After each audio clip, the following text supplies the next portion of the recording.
and I am marketing responsible at Litium, who is hosting this webinar.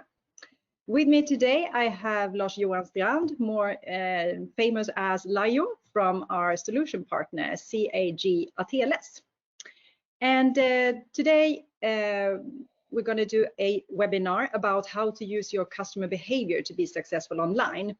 And this is one webinar in a series that we're doing to inspire and give information for all of you to get tips and tricks and to be more, so you can be more successful in your e-commerce. Practicalities, Lajjo will talk for approximately 20 minutes, and then we will have a Q&A session in the end. And if you have questions, you go to the panel for the webinar under questions and you write them there, and we will address them at the end of the webinar. So we will have time in the end, but please make sure if you have questions to write them there, so you get answers to all of your questions. And also, just so you know, that the webinar will be recorded. So if you miss something or if you want to share it with someone else, you will get an email with the recorded version. So first of all, just a very short presentation of Litium. And if you can change the slide, Lajjo. So Litium is a scalable e-commerce platform for mid-size and large companies that aspire to have online excellence. And we're based in Scandinavia, but really designed for the world. We have approximately 230 Nordic customers that sell globally. And on the next slide, Lajjo. Here you see some examples of our customers, and it's a really broad range of customers. So we have everything from pure e-tailers, direct-to-consumer companies, of course, retail and brands, to the other side, more of manufacturing companies and wholesale. So a broad range of everything. But today, it's not about Litium. It's all about you and to give you tips and tricks in your work. So with that, I will hand over to you, Lajjo. The Thank digital you. stage, of course. Thank you. Okay, hi everyone. Trying to make this maybe not as the most common webinars or the Teams meeting that you probably will be sitting in all day due to whatever reasons, but mostly COVID, I guess. Sadly enough, COVID is not over.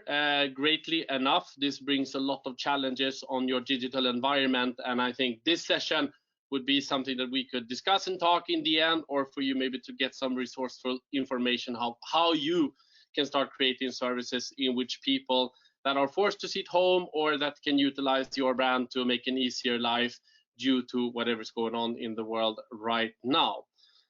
So that's what we're going to talk about. So also, I know that you will be sitting in front of your computer all day. So in this session, I will be standing up. I'm going to have my camera talking to it. I will try not to use too many slides and start talking about examples and how we do things instead. So if you want to stand up instead, grab a cup of coffee, do whatever you want, then do that during this session so that you can spend the rest of your day looking at the screen later on. Short about Ateles. I'll try to keep it on the 20 minutes range here, so I won't be talking about Ateles as much. We are of course partnered to Litium. We implement that platform as one of our ground offers to be successful in your online commerce. We are also more of a digital partner. We develop e-commerce, of course, as platforms, but we develop digital transformation, digital services, and becoming a partner for you guys to become successful in your strive to develop an offer or a service or a product that could be sold online and have a strong and quick growth. So that's the partnership we do. Like Litium, we work with a strong and big variety of different clients, from Boots, Kinto, which is car rental, Holistics, which is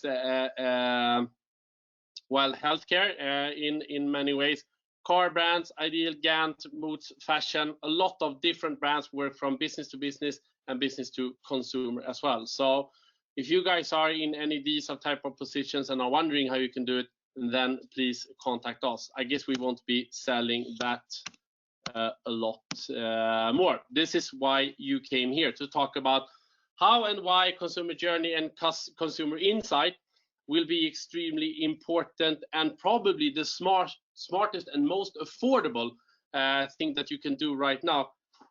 And I think that we talked about it together with the Litium team, that what should you guys leave with? And of course, there will be context and material in here that you can say, well, I can use this. I can take this slide and start talking about it. But I guess the first 10 minutes here, we will need to discuss and talk about some different examples and fun stuff and things and cool stuff that is happening to make you understand what is the difference here between conversion and conversion services, in which we look at cash dropout, and or what is the difference here between going digital or staying traditional. Because if you're staying traditional, which I come from, I worked at H&M, I worked at Stadium, Clas Ohlson, I worked at Daniel Wellington, and recently now as CEO for Ateles.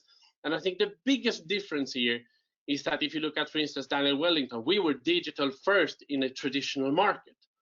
And we offered services in which people would be simply buy a watch, or how they create a digital experience around that watch. So I think it's extremely important to understand that how do we go digital first and traditional later, meaning that you have a digital way of thinking in which you apply to the traditional platform, or you have a traditional way of thinking in terms of wholesale distribution. We sell through our stores and then we have our online, which could be the other way around, saying we have a digital market in which we need to reach new target groups. How do we do that, and how do we apply a traditional sales to that target group?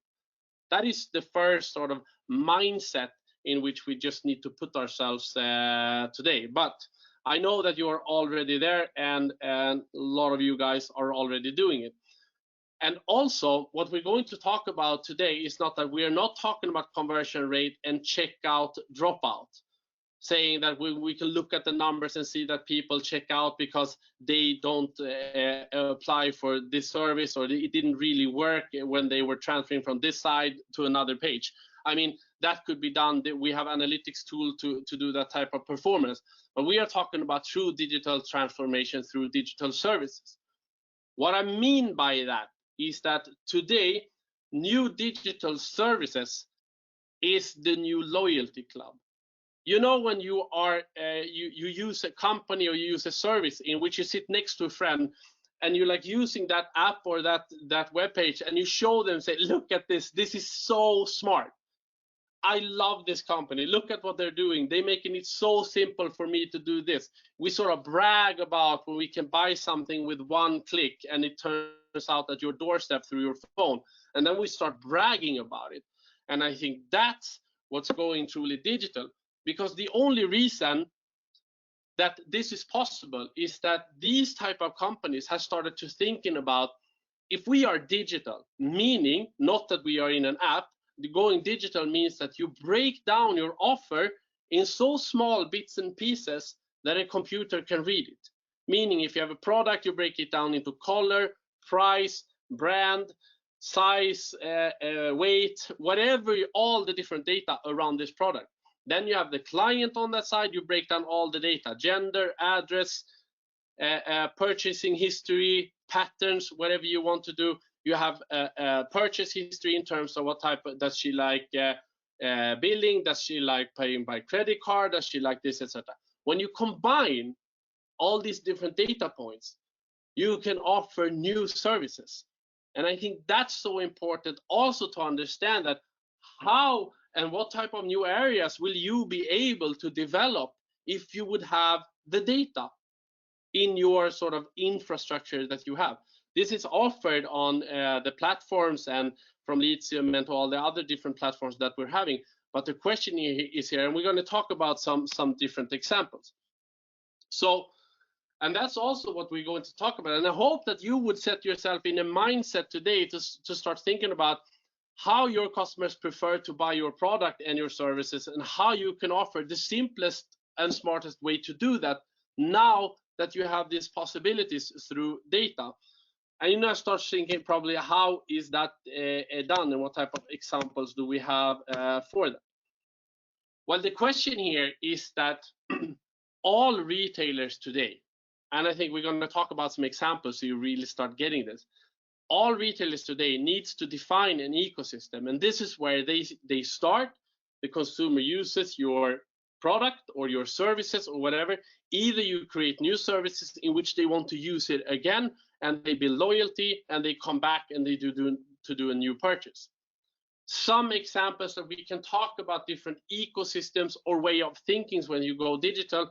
Of course, the biggest thing here with Apple, starting with the computers, adding the phones, realizing that the ecosystem is within the software. So the ecosystem starts with an email address, the iCloud system in which you log in and you define yourself as a consumer. They have all their data there.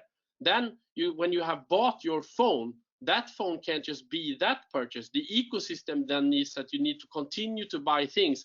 Well, the App Store, where you start buying things, you create that, and then you have the payment, which is Apple Pay, in which they then control the purchase. So they product, purchase, consumer, address, all these type of things are combined together into all these new apps in which all this different data is giving you smart services.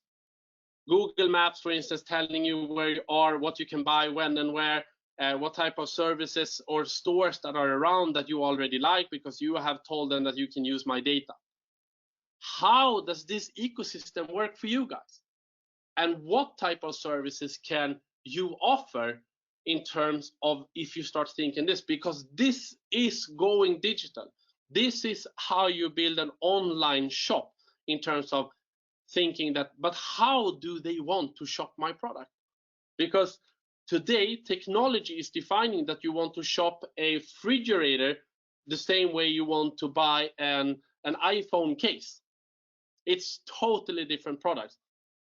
One is quite expensive and you need to do a lot of research. One is extremely easy and you just want to buy it quick, meaning two completely different customer journeys. If you would adapt that customer journey, you would become and build the greatest customer journey for that product. Let's take some examples here. If you go into a market like men's underwear, there is no way you could penetrate that market with a new brand. Everybody would say that. Then you would argue that someone started questioning not the brands or the product, but questioning the customer journey. CDLP, the Swedish men's underwear brand, started questioning not only the product. I mean, they would argue that they have the best product, but they question how men wants to buy underwear. So this is a completely big category where you know that men are extremely loyal to what brand they buy, and then they buy a lot at one time, and then they sort of like when they need new, it's just like hassling. You need to find it, you need to go to the store. It's just a big hassle. They realize that and say, what if we just simplify this? You go online, you say, I want this, you try that, you test it, you buy it, and then you subscribe for it. And all of a sudden, they are taking market share into a market in which all investors would have said, do not go into men's underwear. It's full. The biggest brands are already there. They have penetrated the market. No one will buy a new brand. All of a sudden, you have one player coming up, taking market shares. Because why? Because they have started to talking to their clients and asking, how do you want to buy this? What type of services can we offer you that will make you going loyal? Today, the value of the company is, of course, much bigger than the revenue, but in terms of that is because they are gathering data. They can predict their future sales because they know all about their consumers. They have their address, they have their purchase, they use their product, and they subscribe. That could be one example. Another example would be Max Burgers. Sorry, talking too fast here, but Max Burgers, which is a Swedish or Nordic hamburger chain, which would argue that they have the best hamburger in Sweden or in the Nordics. I don't know which one it is, but let's say Swedish, not to make anything wrong. The thing with that is that they started looking at the consumer journey, and I'm a customer, so I mean I've seen this grown over years. They said that standing in line is just problematic, it's just chaos. It doesn't make the whole experience become great. They started installing the screens, saying that why can't we give the point of sales into the hands of the customer because they can swipe their own cards. One big step, everybody happy about that. What they then realized is that that would then become a problem as well due to pandemic, and all the screens were filthy, needed cleaning, whatever. People started arguing that that wasn't a good customer journey. They start going digital. They build a service in which I can log in, put my name, my credit card detail, etc., and I can buy and purchase an order on whatever restaurant I want. I can choose to get it to my car when I'm going outside. I can choose to bring it into the shop. I can eat outside. I can eat inside. All these different choices. I don't eat anywhere else in fast food chain because this is so simple. Because now they also have my purchase pattern, so they know what I like. So when I start this, it says, hey, you have a restaurant 7 minutes away. They know I'm 7 minutes away. I put an order in. They know what I like, so it already comes up saying this is what you usually buy. I press buy. That's all I do. They already have my credit card. I come there, they come out with a bag and say, hey, Lajjo, here are your food. An amazing customer journey, best at doing hamburgers, but they have looked at how can we, now that we have this possibility going digital, what type of data can we connect? So they connect the hamburger that I know that I buy, my credit card, to my address, to my closest restaurant, and saying, if we combine this, we can build a service in which Lajjo will never eat somewhere else in terms of fast food. That is some examples in which I think you guys could sort of start thinking about what data and X, Y, Z in between here. We have done this for Espresso House. Why would they go online? There's no reason for Espresso to start selling coffee online. There's no saying there's not an e-commerce market on coffee. Well, it's by far one of the biggest of them all, I would argue. Because if you look at connecting the data points again and what type of services, I don't want to stand in line. I buy the same coffee every morning. Why can't I just walk by Espresso House and press buy? I go inside, there's my coffee cup. It says Lajjo, I take it, I go, paid, done, ready. Today, it's a huge factor in terms of COVID as well, being able as a store to offer where you don't need to be in any type of contact with people. But it's also an extremely simple service, also including to that. They get data, purchase history, address, name, what they buy, which product is the most favorable products, what do they like in terms of that data. Women like this type of coffee, men like this type of coffee, men in Stockholm like that type of coffee, women in whatever city in Copenhagen like that type of coffee. So you see here how you will build an extremely huge amount of value, both in terms of monetization and money, because value is today the multiple in which if you're doing an exit or if you're selling your company, you need to show that you have big control of your ecosystem. So the connection here is that you talk to your, let's see here, I don't know why this is not, yeah, that you start talking to your clients. And for it could be a type of client, and we have taken a client, for example, right here, right now, in which we did this type of consumer journey first. This is what we do at Ateles. We look at the clients first and the end clients. What type of services should we build? We don't look at platform first. We look at what services, what can we offer, what do we need, and then we add the technology below as a strong and structured as an infrastructure to support that service. So looking at, for instance, start selling tires online, you would argue that that's all about pricing because tire online is all about pricing. Then you start actually looking into the clients that they have on this market, and you would argue that it's not about the exchange of the tire or the buying of tire online. It's the combination here, because they say, well, if I want to change my tires, then I would like to be able to buy new tires, and I want it to be hassle-free. I want to be able to leave my tires there because I hate changing tires. It's not the most important thing I do in life. So then you would argue and say, so it's all about simplicity. So we need to make that whole journey simple. But the biggest thing here that you would understand that the different services that they had was the biggest combination, because that would be the one offer that the clients would argue say it's the most important, to be hassle-free. So yes, if you can change my tires, I can buy new tires, and please keep my tires over the season and then I just come back. So the clients would even then argue stuff when we tested it, and I will show you how we tested it, but also then say, how do I connect to this? I want to be able to connect to my different station.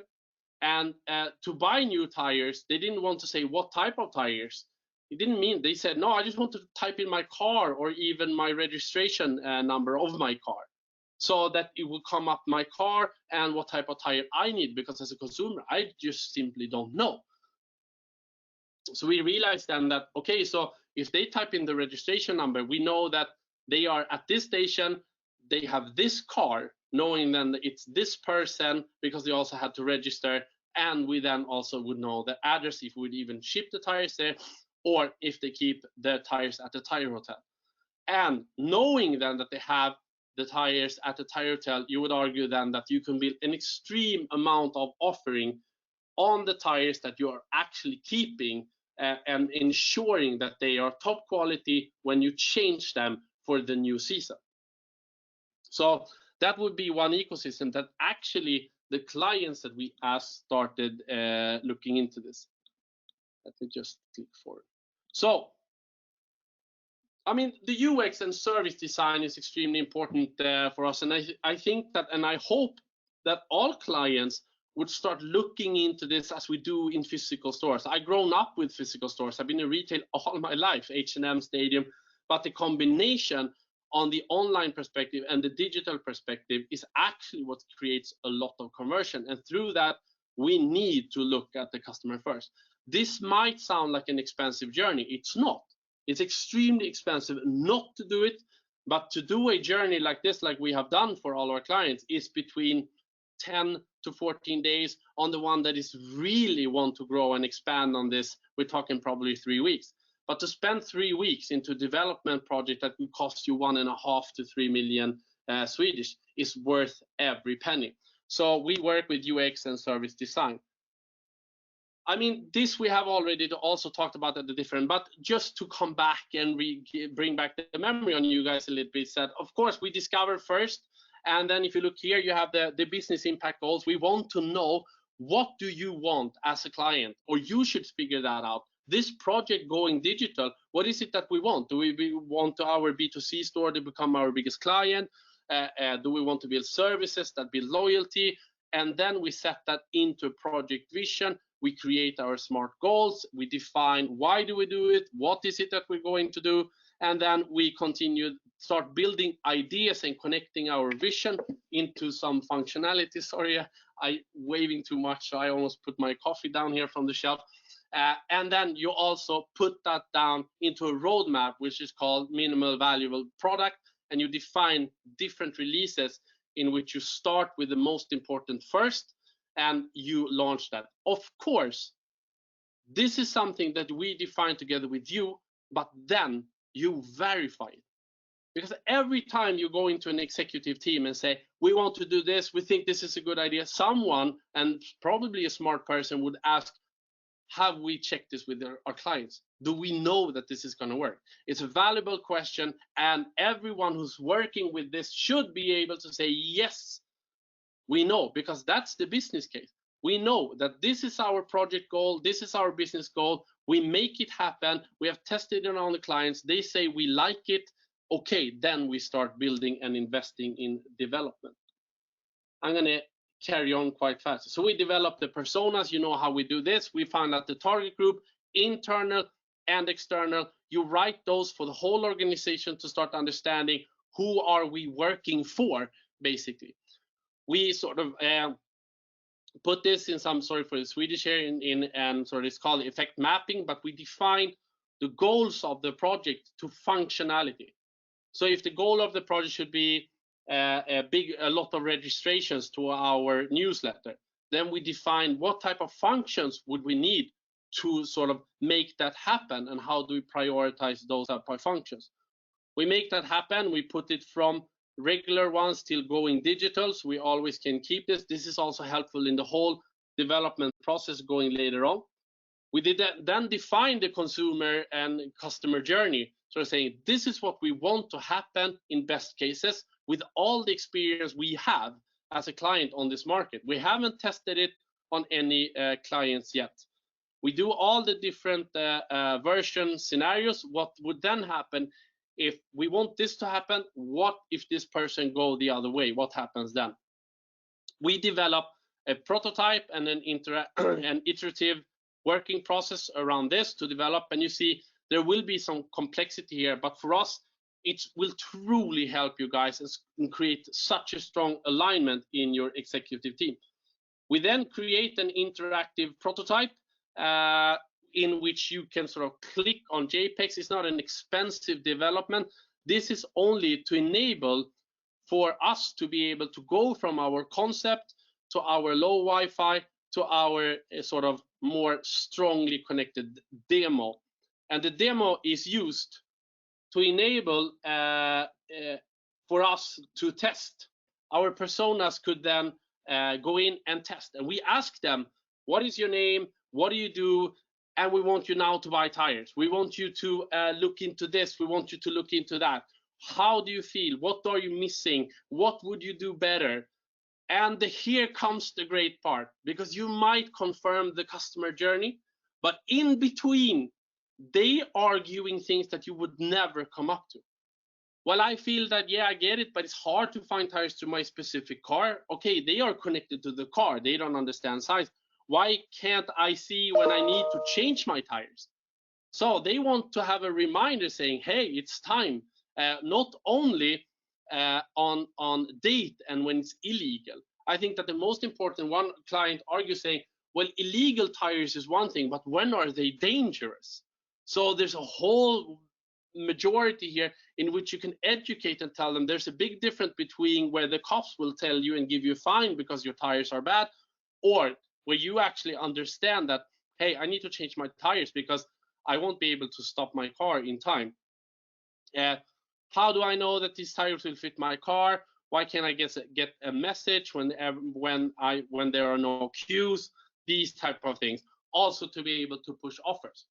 So the whole personas and the target groups were used in here not only to verify the customer journey for the first launch, but also they will bring you so much business development. And to all the business development guys sitting out there and say, hey, I'm head of business development. Well, ask your clients, because they will bring tens and thousands of smart ideas. You combine them and you build services around that. And I promise you, your clients will sit and say, look how smart these people are. They make this happen. They simplify my life through the digital services and the platforms that are available for me. So why do we invest in testing before development? Just to summarize a little bit. Well, when we verify our customer journey and we change it again, I promise you, you will be so surprised how the first prototype will look like based on our knowledge and your knowledge about the client, and what the second and third and fourth will look like when we have tested it on our clients. It is by far the most affordable process and the highest security for high conversion that you can do. Because the option would be that you launch something, no, I know exactly how this is going to be done. I know how you want to buy this product. And then you need to change afterwards. And then you have built it according to what you have stated was the right way.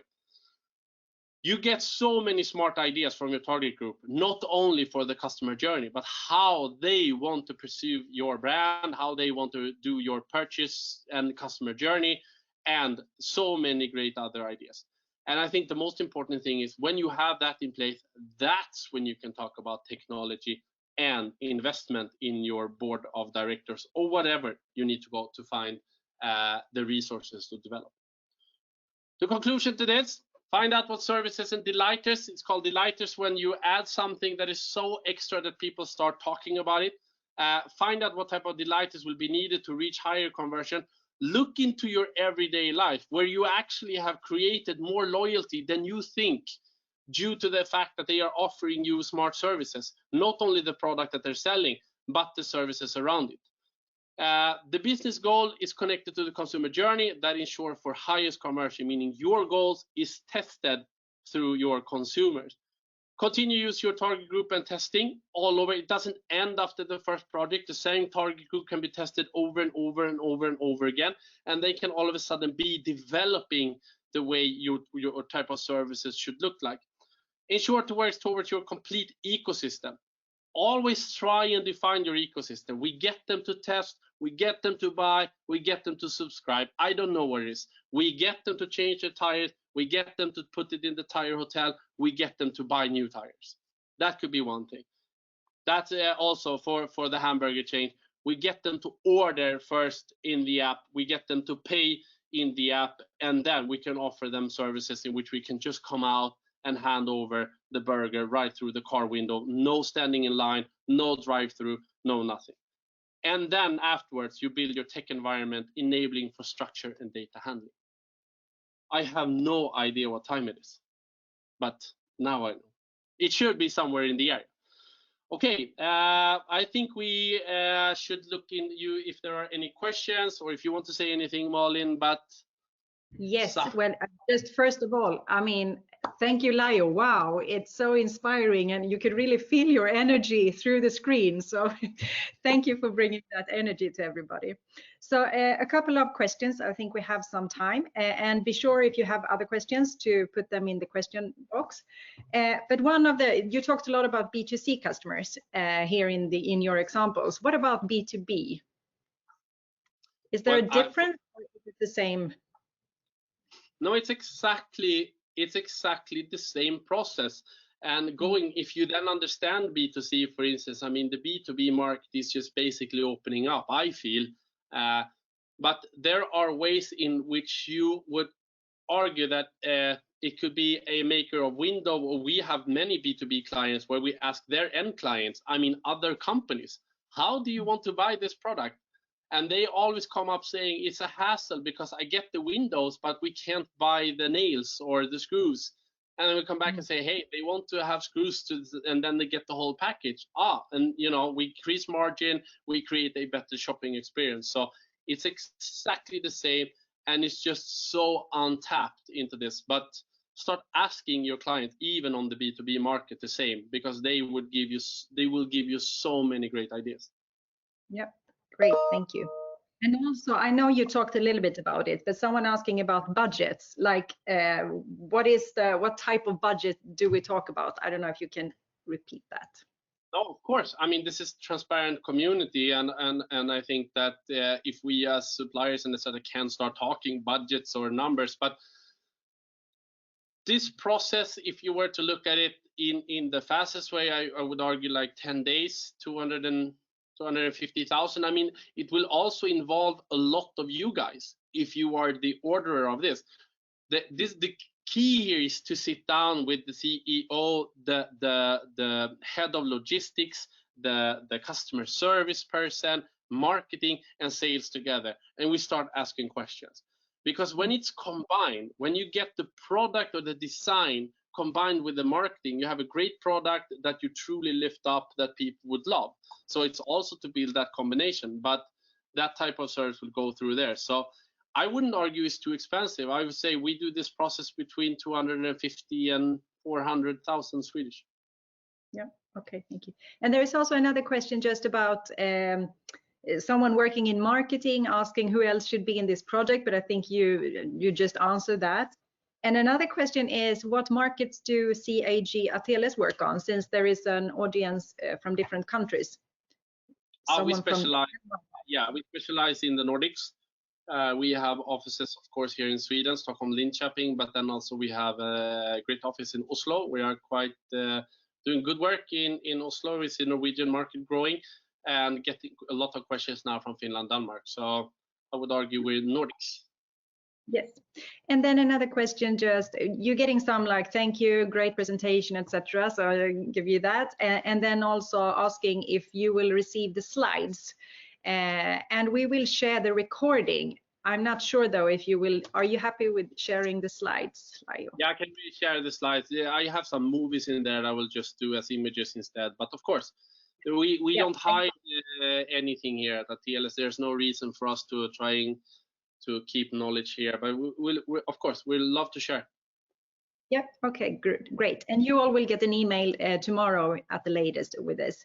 And another question is, has data privacy, GDPR, made this harder?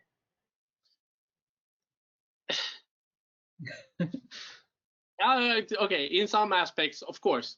You would look at it and say, I don't think people truly realizing what's happening here. I mean, we're talking about Trump building walls in the States. It is nothing compared to what's happening with the firewalls in China. US is putting data restrictions extremely hard to share between platforms. Even here in the Europe, we're controlling it. So it's a power game. But the customers are also extremely willing, if you're honest, to say, well, I trust you guys. So you can ask them and say, we want to ship you underwear, and then look at your history to say, how smart can we ship this to you? Is this okay for you? And they press yes. But the really great thing here is that you have to update these type of where people acknowledge and say, okay, you can keep the data. Every time you ask a question whether I can keep the data is extremely important for the client. You can then also argue that in that area, you can also push and say, did you know this about us? Did you know this? This has happened since we met the last time. Now we need to know this from you. Are you willing? So for me, it's a marketing tool, but some people would argue that it's a restrictive tool. It's a different way of looking at it. Okay, really good. Thank you so much. And also on this slide, there is questions about how do you get in contact with you. This is the email that they can send or to Litium, and also, of course, connect with Lajjo on LinkedIn if you want to. Of course. Now do that and send Ateles at C.A.G.se. I know Matthias, me, Per will be answering and bringing in all different questions. If you want to just come and talk more, we can do that just for inspiration as well, and start looking into understanding how these type of thinking is just applied. Because for me, it's just so surprising what type of services great companies can offer, but they just don't realize it's just around the corner. So a lot of fun.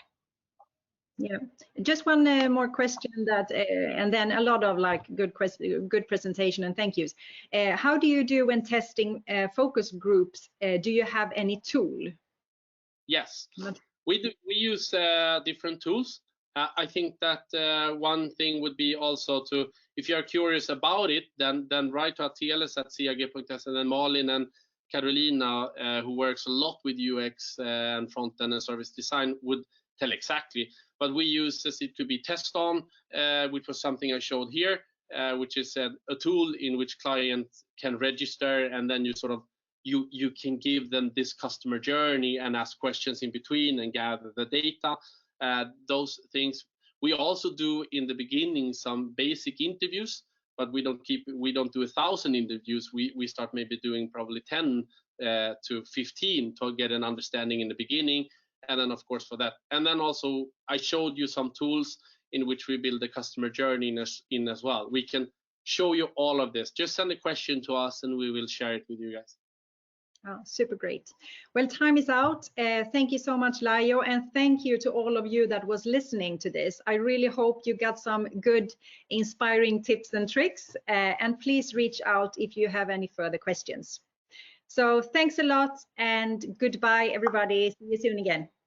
Thank you. Bye.